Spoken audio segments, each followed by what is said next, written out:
I get daily email traffic from residents that are just not happy, with the noise, with the light. At the latest Palm Coast City Council workshop, Councilman Charles Gambaro raised ongoing concerns about conditions at Ralph Carter Park, saying he's hearing daily complaints from nearby residents and wants to explore alternative solutions moving forward. But I will tell you, parking is still a problem. So if Rick Staley's listening, parking is still a problem on Rimfire, and it's not safe. There was a 9 o'clock at night, there was a whole trail of cars out there this past Saturday as one of the sports leagues was out there. Parking is still an issue at Ralph Carter Park, so we are trying to be fair and consistent. But, for the residents in the R section, it doesn't feel that way. And so we're just trying to be responsive to our residents as best as we can. Vice Mayor Teresa Pontieri said she's fielding complaints of a different nature. So I've continued to field complaints about this. We don't have enough field space. We're losing out on tournaments, which means we're losing out on tourism dollars, which means we're losing out on revenue for the city and the county. So I know it's a problem from a different perspective. I literally talk to people about resolving this issue weekly. So the way I look at this is we need to figure out where we're going to put more fields. And the fact of the matter is, if you listen to the county meetings on the sports complex, that outlook's not looking so great right now. At least not in the near future. So we don't have in our current budget monies in our capital plan for fields, but we have the ability to change that. We have the ability to look at our capital projects and say we're going to move things around to accommodate this. The council directed staff to prepare a presentation on the potential use of Track 17, carving out roughly 10 acres of the site to develop a multi-use sports complex that could provide long-term relief to the city's overburdened fields. Council members also asked staff to research the cost of adding additional lighting at the Indian Trail Sports Complex to extend evening play and better manage overflow demand. Good morning, Flagler County. I'm Rich Carroll. You're listening to Flagler's Morning News on Monday, November 3rd. I don't see us running out of food. I don't at all, because we're prepared for things like this. Food pantries are bracing for federal cuts. Pastor Charles Solano is the founder of Grace Community Food Pantry, where they feed a lot of people. 6,000 families a month, not individuals, families. 3.5 is the average family size, so you could do the math. We're almost at 20,000 individuals a month. Between home deliveries, pickups at the pantry, and between the food drops and the weekend stuff, there's always been a pretty high level of people in Flagler County that need the help.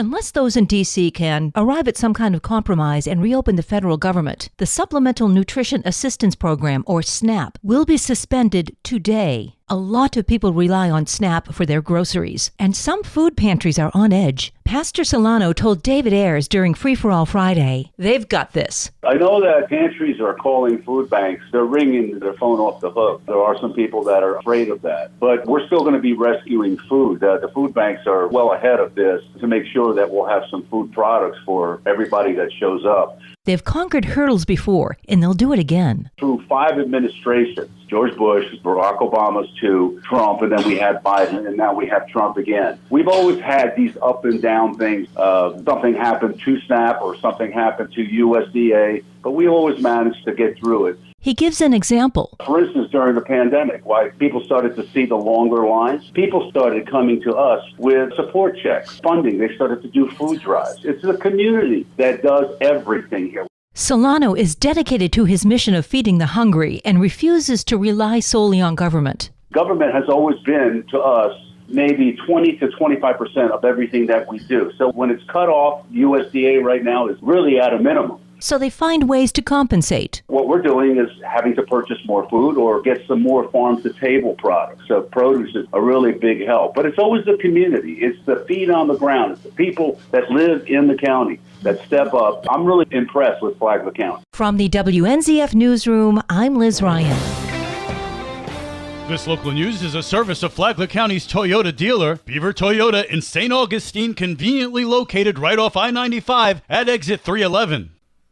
In other news, the city of Palm Coast is asking residents to help shape the city's economic future through Prosperity 2035, a community-driven vision plan created with the Northeast Florida Regional Council. A new Prosperity 2035 community survey is now live through January 15th. where residents can share ideas about local business growth, recreation, and preserving the community's character. Residents are also invited to the next Prosperity 2035 Community Engagement Session this Thursday from 6 to 8 in the evening at the Palm Coast Community Center. Meanwhile, City Hall will host several public meetings this week, including the Charter Review Committee today at 6 p.m., the City Council Business Meeting tomorrow at 6 p.m., and the Residential Drainage Citizens Advisory Committee on Thursday at 6 p.m. Agendas and details are available at palmcoast.gov/agendas. And now you're up to date on Flagler's Morning News. I'm Rich Carroll.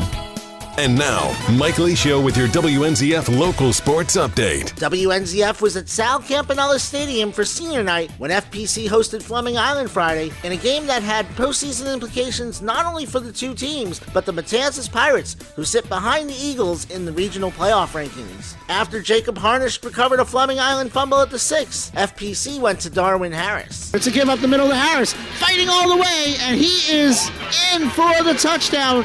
DJ Harris with his first touchdown of the year, and the Bulldogs lead 6-0.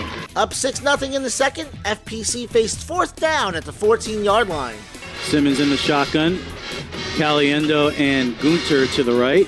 Takes snap, hands it off up the middle.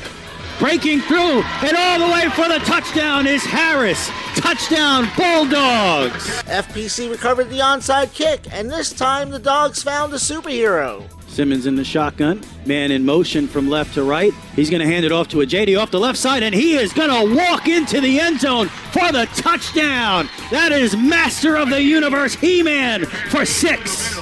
Ahiman Ajede extends the FPC lead to 18, but the Eagles added a score before the half to make it 18-7. DJ Harris added another touchdown in the third, and FPC led 25-7. But special teams miscues in the fourth led to 3 scores, including the winning touchdown with 29 seconds left. Fleming Island escaped 26-25, but Darius Simmons ran for 150 in the loss. FPC and Matanzas are both on the playoff bubble after the Eagles win. The FHSAA playoff reveal takes place Thursday at noon. If either team does not make the playoffs, they could still qualify for the Florida Invitational Tournament. That field will be revealed at 2 on Thursday. Tune into the Friday Sports and Saturday's Rich and Mike Sports Show for postseason football coverage. High school soccer begins this week. The Matanzas boys were 1 goal away from the regional final last year. They're at DeLand tonight. The FPC boys are going for back-to-back-to-back winning seasons for the first time in a decade. They're at Taylor. The Lady Bulldogs have the most experienced team of the 4. They host the alma mater St. Augustine tomorrow. And the Lady Pirates followed up a 1-win season with back-to-back winning seasons. Their young core looks to take the next step, beginning at Beachside tomorrow. WNZF is your home for local sports, with updates Mondays and Fridays. From the Sports Desk, I'm Mike Licio.